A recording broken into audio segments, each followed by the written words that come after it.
an ethnic church started meeting in the building. So his name's Pastor Kishore Gurung.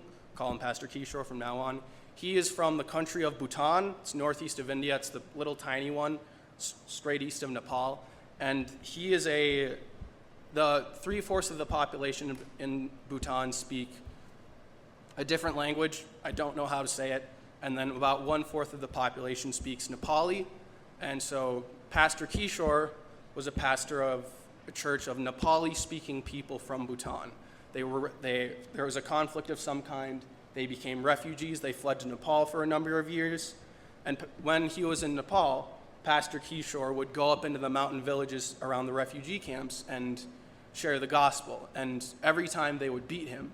And I guess somebody asked him one time, well, why do you go to these villages if you're just going to get beaten? And he said, if they beat me and I die, I'm going to go to heaven. But if they die without ever hearing Jesus, they're going to go to hell. And so he just had a servant-heartedness and a willingness to sacrifice for the gospel. And so in 2018, my dad started meeting with Pastor Kishore one-on-one. And then in about 2020, the Himalayan church was growing. Himalayan Christian Fellowship was the name of his church. They were growing and they needed a bigger building.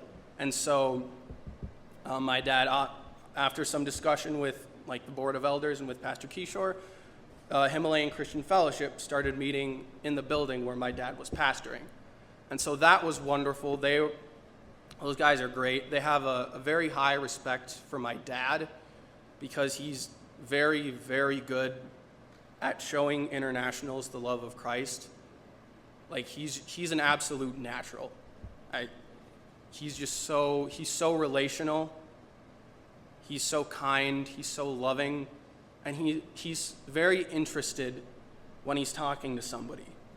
And so they have a very high respect for my dad. And kind of as a result of that, the Himalayans intentionally built a relationship with him and with River of Life, church he was pastoring, with the church as a whole.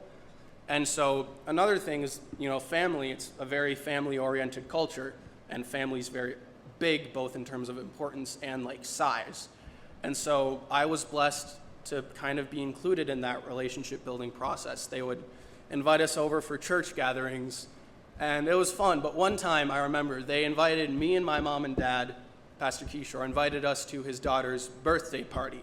And me and mom or dad were thinking, oh yeah, birthday party, maybe a few people, it'll be pretty relaxed. And I go and I'm in shorts and a t-shirt. And I get there and the whole church is at his house. And we're all okay, this is different. And we're talking to Pastor Kishore and we were yeah, there's a lot of people. And he was yeah, it's church family. So he literally invited the whole church and they were pretty dressed up. And me and mom and dad were just in shorts and a t-shirt. I felt really awkward because we were respected guests, but we were just very casual. But times like that, where they just intentionally built a relationship with me and my family, with the church as a whole, but with me and my family as well. And so there was just lots of wonderful fellowship. They are so joyful. I miss those guys so much. I had the chance to build a relationship with them. They're also very servant-hearted. For a family, after they started meeting in our building, we would do the Family Fun Day Carnival jointly with Himalayan Christian Fellowship. And it was great. We would do a Sunday service in 2 languages, and then we would have the carnival afterwards at 1. And on those days, a large group of people from Himalayan Christian Fellowship, they would get to church, but they would go kind of back behind the parsonage and start cooking. And they would they brought all the ingredients, they stripped them, they hand make them. It would be a good 2.5, 3 hours that they would take just to make food. And another time, the other big time I remember is when me and my dad had to move. When he stepped down, we couldn't be in the parsonage anymore. About, I'd say 50, 75 people from Himalayan Christian Fellowship showed up to help us move, to help us get everything organized, to help us load it into the truck. And then Pastor Kishore, he has a commercial driver's license, so he drove it over to the new house. And then about 10, 15 of the older men from Himalayan Christian Fellowship helped load everything into the new house. And oh man, I felt so embarrassed because they're like these shorter old Himalayan guys. They work so hard. They like were outworking me sometimes. I was like, I'm this young 20 guy. There's these old 60-year-old refugees. I was like, oh man. But it just really showed me how much they were willing to serve, how sacrificial they were in showing the love of Christ. And their support for me and for my family, it was such a blessing. Because when you get to know people from other cultures, each culture has strengths and each culture has weaknesses. And so getting to know Kishore and the Himalayan Christian Fellowship, I really got to know some of the strengths of Himalayan Christian Fellowship. And so that was in March 2020. We moved out in June 2023. And then I came to the Abbey last fall, and I felt called to go there in 2017. I was at a conference, Mr. Jack, one of the teachers, he was talking, and he plugged the Gap Year program. And it was me and my mom. I just kind of leaned over, and I was like, hey, Mom, I think God's calling me to go here. And she was like, okay, just hold on to it for a while.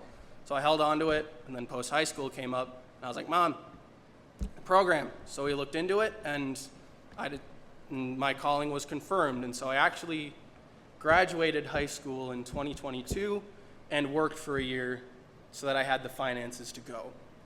And that was so wonderful. I was very challenged in my faith there.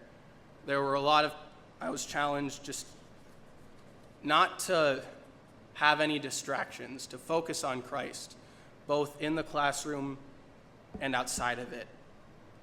And I was also challenged. The books we read, they were very difficult. Plato's Republic, oh gosh. That book, he doesn't go on tangents, but it's also not linear. The plot line just kind of goes like this. And he's going on a bunch of side trails. And then he lands at the end, and you're like, okay, this makes sense. Why couldn't this have done that before? The whole book doesn't make sense till you get to the end.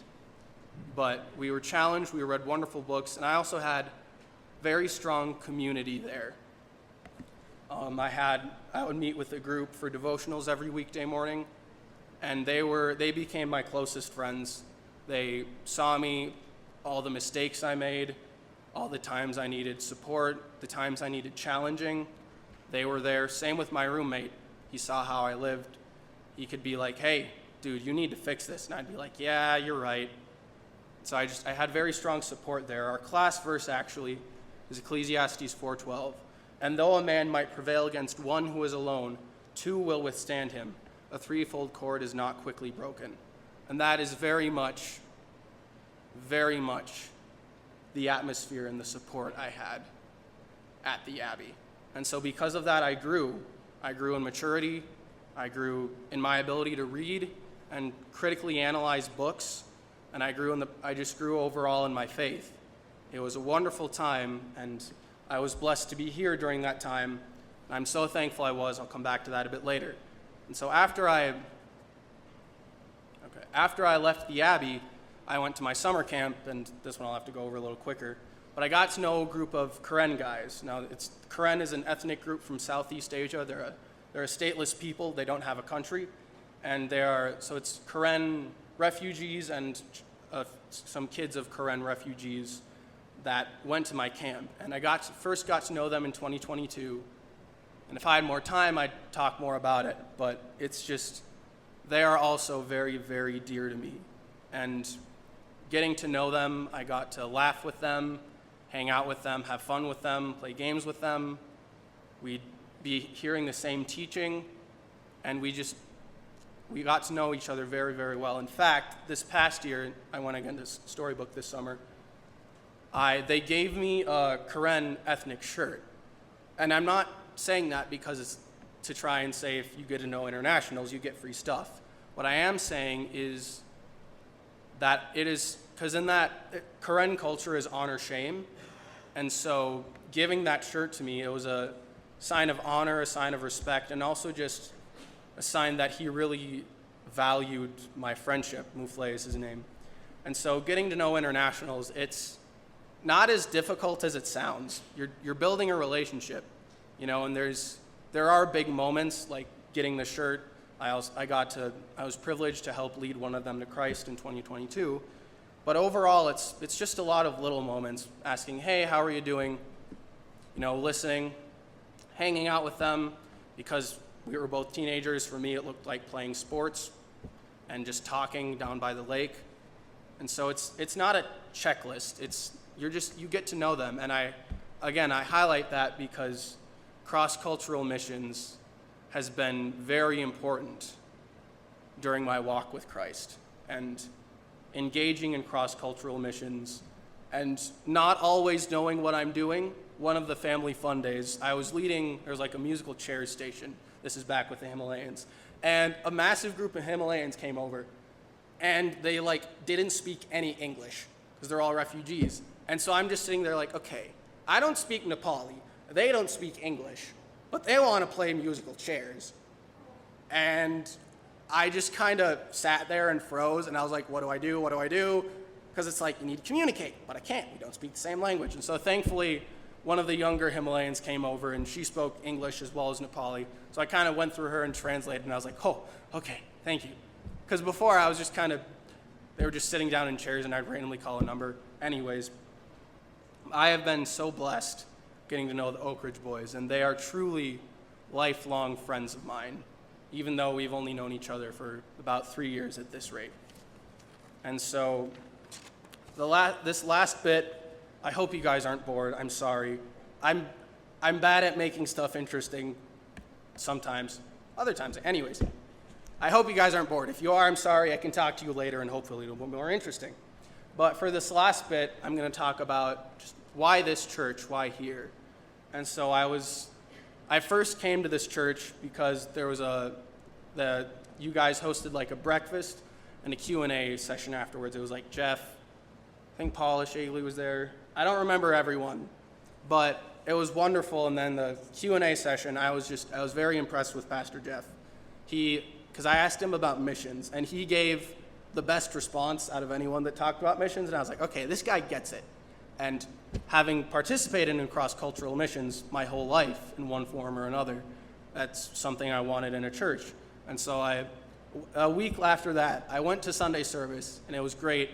And then after that, I had brunch at Amy's house, and I was sold, because Amy's awesome. If you guys haven't experienced her hospitality, she's the best.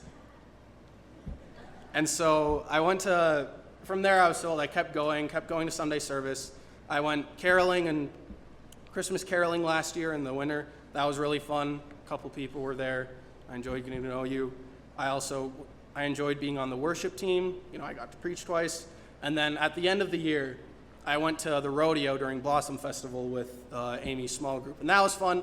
I'd never been to one because, I'm from the frozen north. It's not that bad. It's just an exaggeration. And I point all that out because I love this church, and I also love the relationships I have in this church. And because of all the things I was blessed to do, I'm glad to say I have strong relationships with many of you, and also visiting again, talking to some of you last week, staying at your house, some of your houses, having food with you guys. It has been a confirmation of relationships. And so and I point that out because ministry of any kind, whether it's pastoral, whether it's with like an organization that does cross-cultural missions, whether you're with loaves and fishes, whatever it is, ministry of any kind is built on relationships. And, you guys are my church family, and I have that here. And so we'll be talking a bit in the business meeting. There's a proposal, and more details later, but the proposal is that I would be out here during the summers, and I'm very excited for the possibility because I think that because the foundation is built of relationships, because it's there, I feel like we as a church can really build on top of it and grow. The verse Esther 4:14, and who knows whether you have not come to the kingdom for such a time as this. I picked that verse because I think there's a real opportunity here in the future to get to know you guys, to keep building relationships. For me, looking into going into ministry long term, there's an opportunity to grow. There's an opportunity to be challenged by the people that know me very well and just be held accountable. I think that's very important. There's an opportunity just to get to know you. And I think there's also an opportunity for this church, an opportunity to grow and invite more people into this wonderful, wonderful community. And so I really do think that this is a partnership that could grow the kingdom. And so I'm so thankful that I've gotten to know you guys, that I'm here now. It's been a long and boring summer, I tell you. And I haven't handled it well, but it's just so nice to be back doing stuff. And so I think that, I just think that there's an opportunity for everyone here as in a long-term partnership. And so, it'll be part of what the business meeting is about. If you have questions, please feel free to ask them. And so I think the next thing is communion. And so if Austin wants to come up and Diane gets to the piano, then let's enter into a time of self-examination and really being honest about where we're at with the Lord.